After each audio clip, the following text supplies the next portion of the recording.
Good morning, everyone. Welcome to this press conference. So today, EU member states are signing today 3 declarations to pool efforts and resources for accelerating digital developments in key areas that can bring tangible benefits to our economy and our society. We have with us 2 commissioners, Commissioner Gabriel and Commissioner Hogan, to outline the relevance of today's declarations. Commissioner Gabriel, the floor is yours. Merci beaucoup, Nathalie. Thank you very much, Nathalie. Welcome to this 3rd edition of our European Digital Days 2019. I would like to thank our teams who work towards organizing these 3rd European Digital Days. I would like to thank my colleagues in the College of Commissioners for this wonderful collaboration. Today we are in a position to send a strong message and to reaffirm our European values. I am very happy that today, again, we come before you with major achievements in terms of completing the digital single market. And this creates a further opportunity for the European Union and member states. This is an opportunity to pool resources and to work in collaboration for the development of digital technologies for the benefit of our economies and societies. So what should we note after these 3rd edition of the Digital Days?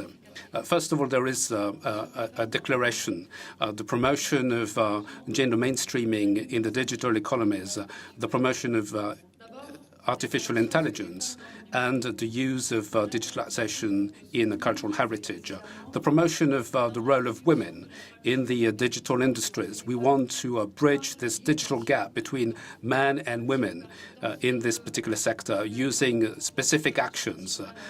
We would like to promote a number of national strategies in order to fight against stereotypes, gender stereotypes. We would like to promote role models. We would like to motivate more girls to pursue careers in STEM subjects. We also would like to work with the media to promote a better image of women in line with the role that is theirs in the digital industries. And of course, the long-term role is to promote gender equality on company boards, but also at the highest possible decision-making levels. Secondly, we have a declaration on intelligence artificial for agriculture and rural areas in Europe. Commissioner Hogan will tell you much more about it. But my message to you is very clear. As we know, environmental challenges, social challenges, and economic challenges for agriculture and rural areas are essential today. And we would like to be leveraging robotics, the Internet of Things, broadband, and AI in order to allow our rural areas to be also the winners of this digital change. Thirdly, we have a declaration on collaboration in order to promote the digitalization of cultural heritage. What we want to achieve here is for digitalizations to better preserve our heritage, to make it more accessible online to all our citizens. Preserving our cultural heritage is a way to defend and promote our identity and European values. Thanks to the commitment of member states, we would like to mobilize an array of digital tools and to put them at the service of the preservation and promotion of cultural heritage. We will be supporting, for instance, the Pan-European Initiative for the 3D digitalization of works of art, monuments, or cultural sites. But this is not all. We also would like to continue on the work we started last year in the field of AI.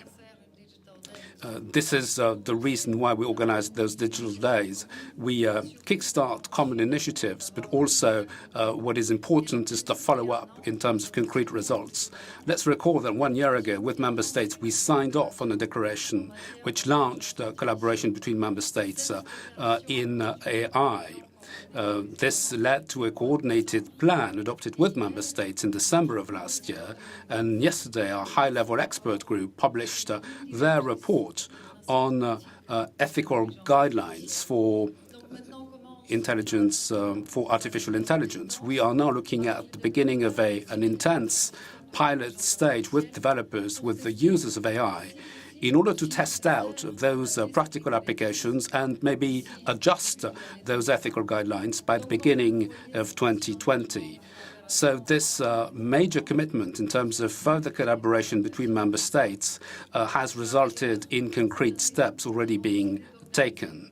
This year, we also decided to organize, in the run-up to those digital days, a high-level meeting between EU member state representatives and our partners in the South Mediterranean. We had a discussion yesterday with our partners from the south of the Mediterranean, and we are looking at common projects for the whole of the Mediterranean basin.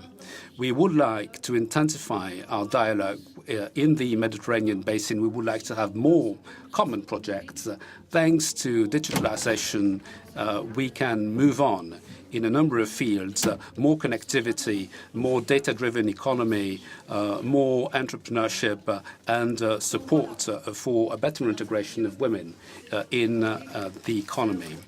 Those digital days serve a very simple and straightforward objective, pooling our efforts and resources in order to further development of those digital technologies for the benefit of our citizens, of our societies, and our economies. I am proud that this 2019 Digital Day series is at the heart of this initiative. Mariya. Ladies and gentlemen, Commissioner Gabriel has just outlined the collaboration that we have between DG Connect and DG Agriculture in order to how we improve the digitisation agenda and do the connectivity agenda for our rural areas.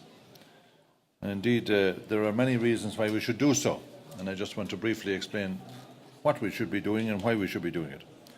The 2030 Agenda for Sustainable Development and the COP21 Paris Agreement confirmed that the challenges that many for our societies as a whole. And amongst the most pressing of these challenges are climate change and the degradation of our ecosystems. And these are crucial ones in order to tackle if we're going to address the business of sustaining our lives and those of the generations to come. On top of these, and this is true not only for the European Union but also for the rest of the world, one of the most pressing challenges for the agricultural sector is to restore trust with the people on the capacity of farming and food systems to deliver healthy, safe and nutritious products in an environmentally friendly manner. For this to happen, productivity needs to be reconciled with environmental sustainability. And this should happen in a way that is at the same time more rewarding for the farmers and closer to the expectations of the consumers. This means using fewer resources, using them more efficiently, and using more ecosystem services or renewable resources instead of non-renewable ones. So these expectations are challenging, and I am confident that with the use of innovative technologies, we can make our farming systems sustainable, attractive, and knowledge-based and rewarding. So being one of the top food producers in the world, the European Union wants to lead the way through this transition. And our society expects it and is ready to support our higher value-added and environmentally friendly products. So digitisation of agriculture has to feature high on the agenda to meet these challenges. And until quite recently, high technology was not much associated with farming. Yet, as we speak, impressive advances are changing the way we produce and eat our food. Digital technologies are already helping farmers to respond to our citizens' demand for greater quality and environmental performance. For example, by helping to assess the exact state of our soils and plants, including through remote sensing, precision farming has the potential to decrease water consumption and help optimise nutrient management and the use of chemicals. Precision livestock farming, through continuous and automated measurements of the animal in its environment, can assist the farmer in gathering information about that animal in the context of animal welfare and animal health. it also helps interpretation of this information in a way that enables improved management of those particular animals on the farm. So digital technologies can bring economic advantages to the farmers, and at the same time they can help farmers to respond to the demands of the people for greater quality, animal welfare and environmental performance. And the European Union agricultural sector is facing many challenges, but also opportunities. And therefore the European Commission, my colleague Commissioner Gabriel and I will see the use of digital technologies clearly as one of them.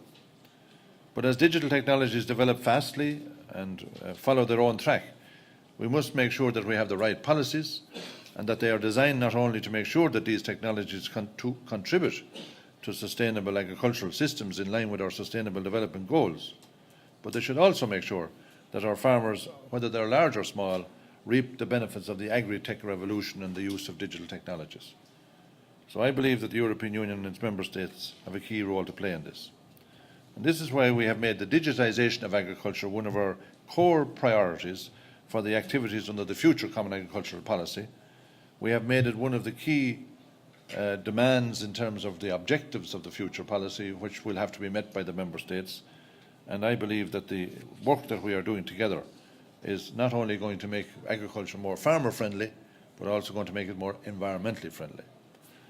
So in conclusion, can I say that it is very pleasing for me to be involved in this wonderful day, the Digital Day, to see the great collaboration between the member states and the European Commission in delivering on a focus on the digitisation of so many walks of life, but particularly, of course, in my case, agriculture, and I want to thank the Commissioner for that. We are best placed, I think, in agriculture to ratchet up the opportunities for technology innovation through our data sharing and through our European Innovation Partnership, EIP Agri we call it. So this data sharing and how to ensure a fair sharing of digitisation benefits in agriculture is something that we organised recently in a workshop and which we're now seeing expanded today. So I hope that we can continue on this path in ensuring that we have the investments for the development of targeted innovation solutions that are suitable to the specific needs of agriculture, and that we can improve, as we did outline in our Cork II Declaration on Rural Development, improve the quality of life for the people engaged in agriculture and attract the new generation of entrepreneurs in agriculture through the attractiveness of the digital agenda in agriculture itself. Thank you.